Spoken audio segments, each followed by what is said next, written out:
We started live streaming a story today about an officer-involved shooting on our Facebook page. Boom, the conversation went straight to race. So I'm wondering, is there a presumption of racism in every officer-involved shooting now? Is that where the conversation starts? Let me bring in our think tank tonight. We've got with us another Vincent Champion.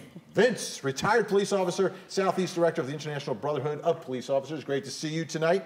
Jamie Alalaw is with us, opera singer and activist. And Jason Rode, a writer for Pace Magazine. So is there a presumption of racism every time police fire a gun? We believe so. Absolutely. And that also is something that we have to control to make sure whether we make the right decision or not.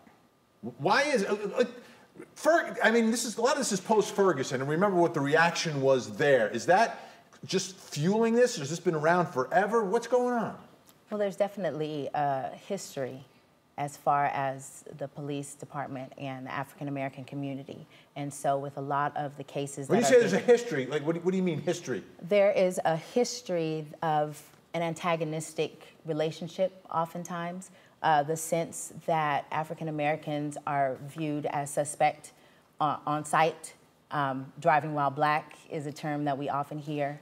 Now, in Cobb County, I want to show you something, and you probably remember this. A Cobb County police officer pulls someone over who happens to be, I think, white, and this is what he says. We're not black. Remember, we only kill black people. Yeah, we only kill black people, right? All the videos you see, Why are we here, Jason? Why are we here? That the officer is saying this on the side of the road. A tree falls in the forest. Smartphones changed everything. We don't know what happened before we had cameras everywhere, and officers had to have cameras. We're just seeing it for the first time. We're seeing it for the first time.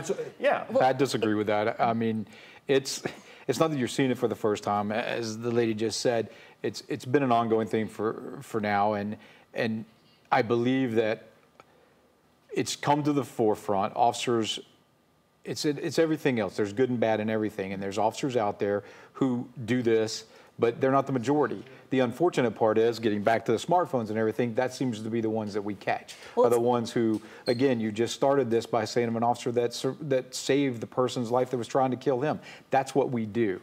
We don't really care, and this is what, although sometimes we don't show it the way we should, but we don't care what the color is. We have job to do, we have people to protect, and we have laws that we have to enforce. We don't care who you are at that point. It's interesting looking at the numbers, though. So this year, the Washington Post has been tracking how many people have been shot and killed by police. 730 people. Of those people, 326 white and 165 black. But I think the question goes to the intention behind those officers once those shots were done. And we've seen in several cases, you can talk about Ferguson, it's a debate there, but in several cases, it seems in the case where there's a black person who's involved that there's questions about the intentions of the officer. Correct, but let's also talk about Ferguson. When they proved that everything that everybody said that happened in Ferguson was not true.